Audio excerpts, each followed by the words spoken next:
जय हिंद दोस्तों, स्वागत है आपका एक बार फिर से इस नई वीडियो में।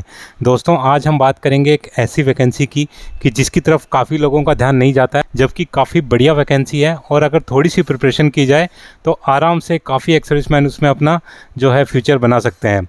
तो दोस्तों आज हम बात करेंगे स्टेनोग्राफर की वैकेंसीज़ की। दोस्तों सैनिकों से जुड़ी सारी खबरों को जानने के लिए सब्सक्राइब का बटन दबाएं और बेल आइकन को प्रेस करके ऑल का बटन दबाएं ताकि सारी लेटेस्ट जानकारी आपको मिले सबसे पहले। तो दोस्तों आज हम बात करेंगे स्टेनोग्राफर की वैकेंसी की। तो स्टेनोग्राफर की जो वैकेंसी है, ज़्यादातर जो एक्स सर्विसमैन इससे अवेयर नहीं होते हैं। और ज़्यादातर की क्या बात करें, जब काफ़ी सर्विस हो गई थी उसके बाद मुझे खुद पता चला कि स्टेनोग्राफर की वैकेंसी होती है, बहुत सारे डिपार्टमेंट्स में होती है और बहुत सारी वैकेंसी होती हैं, जिनमें कि हर एक वैकेंसी में एक्स सर्विसमैन का कोटा होता है और काफ़ी बढ़िया जॉब है, बहुत ही अच्छा जॉब है। सिर्फ थोड़ी सी मेहनत करके हम इस जॉब को प्राप्त कर सकते हैं। तो दोस्तों ये जो वैकेंसियाँ निकलने वाली हैं एसएससी के थ्रू, वैसे तो काफ़ी डिपार्टमेंट्स में अलग अलग वैकेंसी निकलती है, लेकिन आज हम बात करेंगे जो कि निकलने वाली हैं एसएससी जो स्टेनोग्राफर की वैकेंसी, उसके बारे में हम बात करेंगे। सबसे पहले बात कर लेते हैं कि इंपॉर्टेंट डेट्स के बारे में। तो इसके जो ऑनलाइन फॉर्म है वो 26 जुलाई से स्टार्ट होंगे। ऑनलाइन फॉर्म को भरने की जो लास्ट डेट है वो 14 अगस्त 2024 है और जो इसका एग्ज़ाम होगा वो टेंटेटिवली नवंबर 2024 में होगा, यानी कि इस साल के एंड में लगभग ये एग्ज़ाम होगा। बात करें टोटल वैकेंसीज़ की, तो पिछले वर्ष इसमें 1100 वैकेंसी थी, इस बार भी लगभग इतनी वैकेंसी या कुछ एक्स्ट्रा वैकेंसी होने की संभावना है।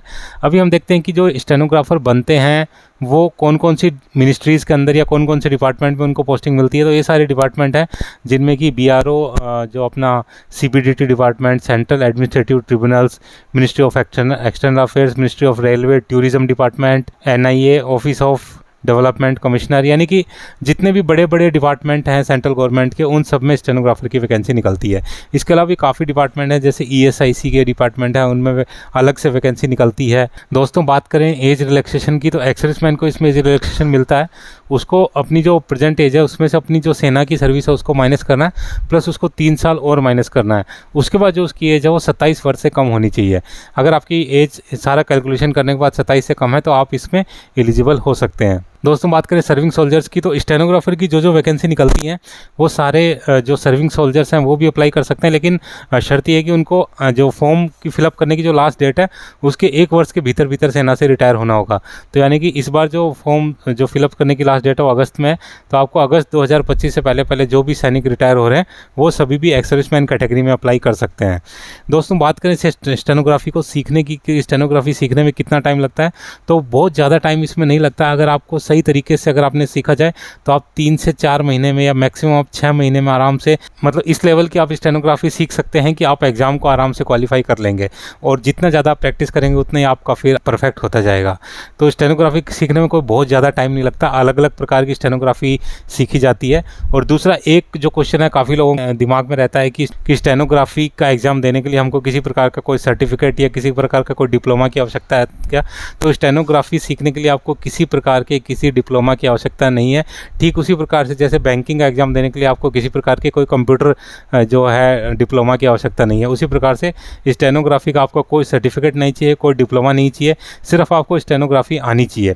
बात करें एजुकेशन क्वालिफिकेशन की, तो जो भी स्टेनो के जॉब निकलते हैं ऑल ओवर इंडिया में, तो सब में जो एजुकेशन क्वालिफिकेशन है वो 12th पास रखी जाती है। तो जो लोग भी 12th पास हैं वो सभी इसमें अप्लाई कर सकते हैं। दोस्तों भी देखते हैं कैसे अप्लाई करना है। तो आपको एसएससी की ऑफिशियल वेबसाइट पर जाके इसमें अप्लाई करना है।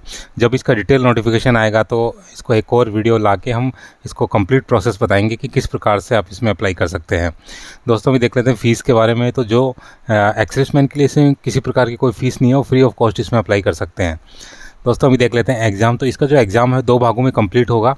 एक आपका सीबीटी होगा और दूसरा आपका स्किल टेस्ट होगा स्टेनोग्राफी का। बात करें सीबीटी की, जो आपका पेपर 1 होगा, इसमें नॉर्मली 3 सब्जेक्ट्स आएंगे। पहला आपका जनरल इंटेलिजेंस एंड रीजनिंग, इसके 50 क्वेश्चन होंगे 50 मार्क्स के। दूसरा आपका जनरल अवेयरनेस का एग्ज़ाम होगा जिसमें भी आपके 50 क्वेश्चन होंगे 50 मार्क्स के। और तीसरा आपका इंग्लिश कॉम्प्रीहेंशन और इंग्लिश लैंग्वेज का एग्ज़ाम होगा, जिसमें आपके 100 क्वेश्चन आएंगे जो कि 100 मार्क्स के होंगे। ये पूरा एग्ज़ाम आपको करने के लिए समय मिलेगा 2 घंटे का। दोस्तों इसमें नेगेटिव मार्किंग भी है, 1/3 की इसमें नेगेटिव मार्किंग है। सारे क्वेश्चन ऑब्जेक्टिव टाइप के होंगे, सभी के 4 या 5 विकल्प होंगे जिनमें से आपको किसी एक को चूज़ करना होगा। दोस्तों इसमें स्कोर्स को नॉर्मलाइज किया जाएगा शिफ्ट के अकॉर्डिंग। अभी देख लेते हैं टेस्ट के बारे में, जो कि पेपर 2 के नाम से जाना जाता है। तो स्किल टेस्ट खाली क्वालिफाइंग इन नेचर है, इसका कोई भी जो मार्क्स हैं वो आपके सिलेक्शन को प्रभावित नहीं करेंगे, लेकिन ये आपको पास करना जरूरी रहेगा। तो इसमें जैसा कि आप जानते हैं कि स्टेनोग्राफी में पहले डिक्टेशन कराया जाता है, और वो डिक्टेशन आप शॉर्ट हैंड में उसको लिखते हैं, और उसके बाद उसी जो डिक्टेशन जो आपने लिखा है उसको आप कंप्यूटर में टाइप करते हैं। तो ये पूरा प्रोसेस है टेस्ट का।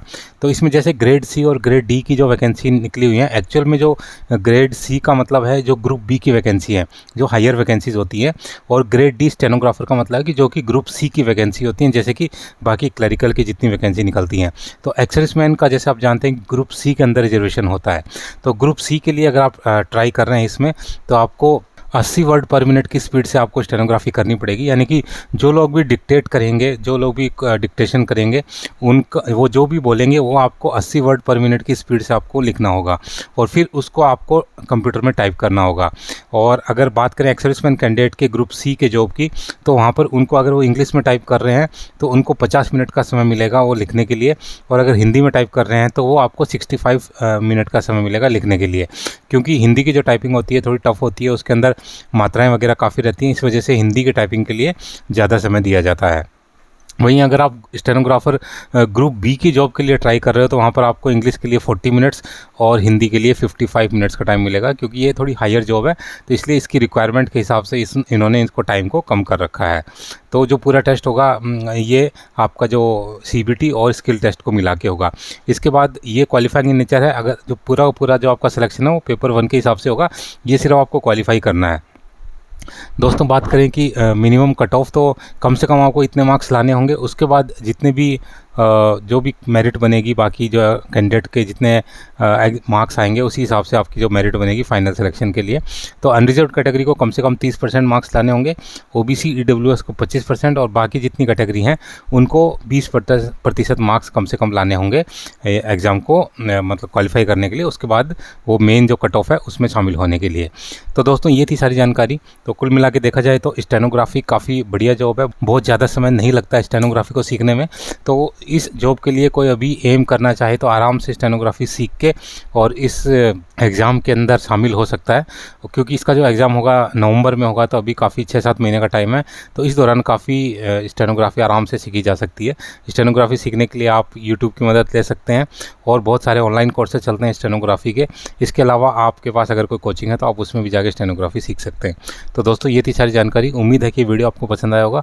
वीडियो अगर पसंद आए तो लाइक चैनल सब्सक्राइब करना ना भूलें, और बने रहें मेरे साथ इसी प्रकार के इंटरेस्टिंग वीडियोज़ के लिए। वीडियो में बने रहने के लिए आप सभी का धन्यवाद। जय हिंद।